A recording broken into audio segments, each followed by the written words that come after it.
everybody, to the Daily Market Commentary. My name is Charlie Fulkerson, joined by my dad, Chuck Fulkerson.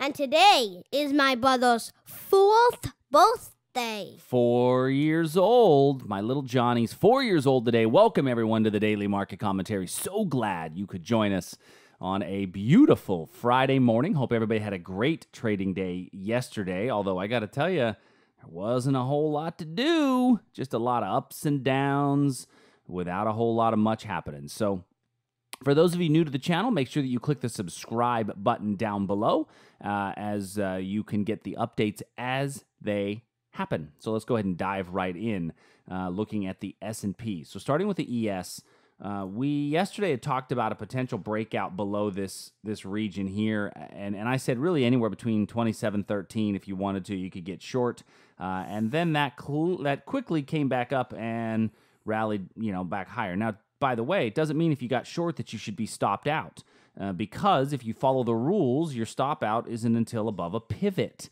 and so your pivot would be way up in here. So I will tell you, I got in and then quickly got back out because it didn't have the right setup for me coming into it, and let me explain why.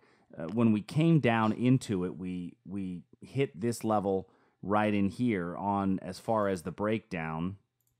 Let me move this line up a little bit because I got into it a little higher. I got into it right about here because it came down right to the breakdown, and then the way that it kind of chopped around, I very quickly felt, this is just not a great decision, and I changed the plan right away. As much as I'm a big believer in set it up and forget it and walk away, in this case I did not. Now, by the way, I originally had my stop way the heck up here, and so I just decided, heading into a weekend, I'm not sure if we're going to make it all the way back up to here. There's not a whole lot happening, and basically got out of it right away. I just didn't feel like it had that movement to it that was really worth me staying in for the long haul. So I'm going to take this level off for now. My guess is most of you probably didn't get in on that short, on that breakdown below there. As it was like I said yesterday, not a great area. This is really still our best opportunity to get long on a pullback into this region. Although, it's tempting to look at a base and think of it as, okay, well, here's our region that we could trade a breakout of either one of these, and that is an opportunity if you so desire. I will tell you, I'm probably going to leave these ones alone. I feel like this is too tight of a region where you can get a false breakout both directions to stop you out, and then it'll go the way it actually means to go. So just keep that in mind as a potential for today. Same thing happens there in the Nasdaq. We've got that same setup in the Nasdaq. The best trade was the top of this slide, right? And at the top of the slide, what button do we press, Charlie? Who takes over at the top of a slide? The Bears. The Bears. And we push the button sell. I know, Dad. That's right. We pushed the sell button, and the market did go down.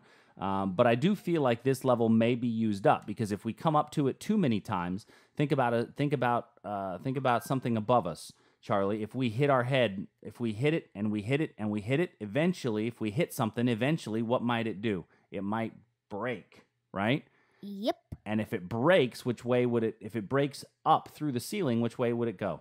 Up. It'd keep going up until it runs into a new ceiling. Very good. Keep going up until it runs into a new ceiling. And when I why? look at this on the why? Because you said we went up and up and up, and then it cracked, and then when we were bursting through, we weren't so fast to get to the next ceiling. Yes. To the next ceiling. That's exactly right, Charlie. Look at this. 6-year-olds learning how to trade. All right, so this would be our next ceiling. So this could be, if you are so inclined to take it on a breakout above here, you could see price move up into this region. Now, we're going all the way out to the 4-hour chart, a little bit of bigger time period. That would require holding it over a weekend. And I know a lot of people are not keen on holding things over a weekend. I've really been kind of, against that over the last couple of months, and mostly because of the geopolitical risks. So let's go ahead and take a look next at some of our other markets. Crude oil. Now, crude, I had set up yesterday a a potential long, a potential trade if it comes into this region down here for a reversal. Now, this trade, price came into it and immediately shot back out and hit its profit objective. Now, this doesn't look like it hit its profit objective, but if you look at the opposing fair price value area, which is always going to be our profit objective, price came in, came out, hit the profit objective, and then came back through. So this is a super short-term trade that just happened to rock it out and shake everybody out of those positions. Now, the best opportunity appears to have been in this area back here, and I did not have it identified. And frankly, I don't know why I missed it. I just did. This was really our best opportunity, was to get long on a retest back into here. I will tell you that hindsight's always going to be 20/20, and I did not have that trade set up because, and frankly, looking at that, I probably would have taken this level down here anyway. So neither one of those are trades I was able to kind of capitalize on. If you were able to get in on them, please do me a favor, leave it in the comments below. Let me know what you did with it. So I always like to hear that. But as far as heading into the weekend, what we see in crude oil, we've still got some trades down below us, but really nothing much above us. So that alone should tell us something, right? That alone should tell us that there's no reason to try to short this thing. The fact that I've got all these levels below me, but no levels above me, that should be enough to tell me don't try to pick a top. Let it, follow that big picture movement. And maybe, if somebody says, I'm going to get long above here on a breakout, I'd be okay with that. It's got a little bit of a resistance point up here, but this would be the place to get long, possibly above this 71.90 region. Looking at gold, solid gold, we have this area up here, which was the origin of a pretty strong move down.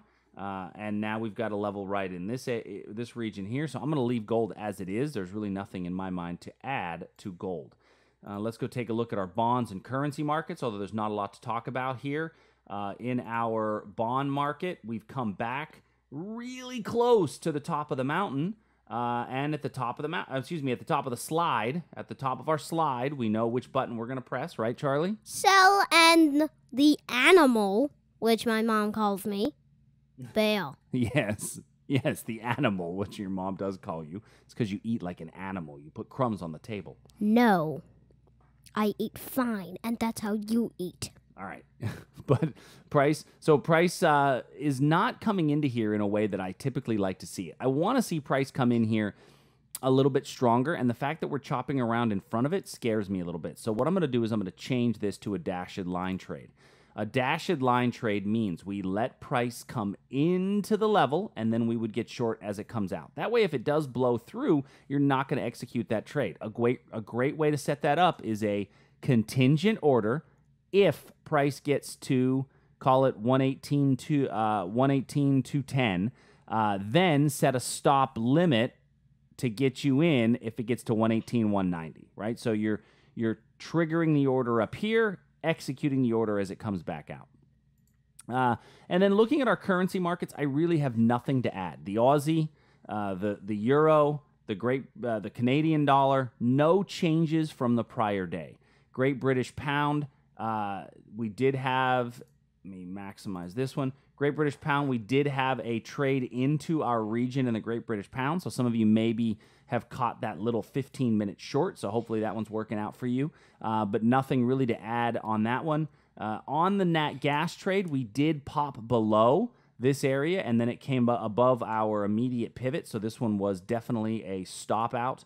The nat gas trade definitely hit that stop out point. Japanese yen, nothing for me to add on to the Japanese yen, although one point to add is that we have all these levels above us, but where's our next level below us? Not until way down here. So that should automatically tell me that I am more likely to be a seller than I am to be a buyer. And so trying to pick that immediate bottom may be a little bit harder, and I may want to wait for price to rally back up, possibly to an area like this. You have something to add, Charlie? No, not anymore. Okay. Since you moved the trading academy thingy. I moved it. Did you want to see the big picture of the Japanese yen? Is that what you were looking at? the thing with the line below it. You like That this? thing. Yep. If trading was going down, it would break through that floor. It could break through that floor if it comes into here, but is there a long way to fall before it gets to the floor? Nope. Well, yeah, it's got it's got a long way to fall before it gets to the floor. So that means that do I want to try to buy it yet, or do I want to make money while it goes down? Make money. Right, while it's going down. So there's the lesson. The 6-year-old's telling you trade with the trend. Don't trade against the trend. So, all right, everybody. I hope you have a great weekend, and I will see you all on the weekend edition. Charlie, say bye to everybody. See ya, everybody, with Dad, the bald man. Oh, have a good weekend, everybody.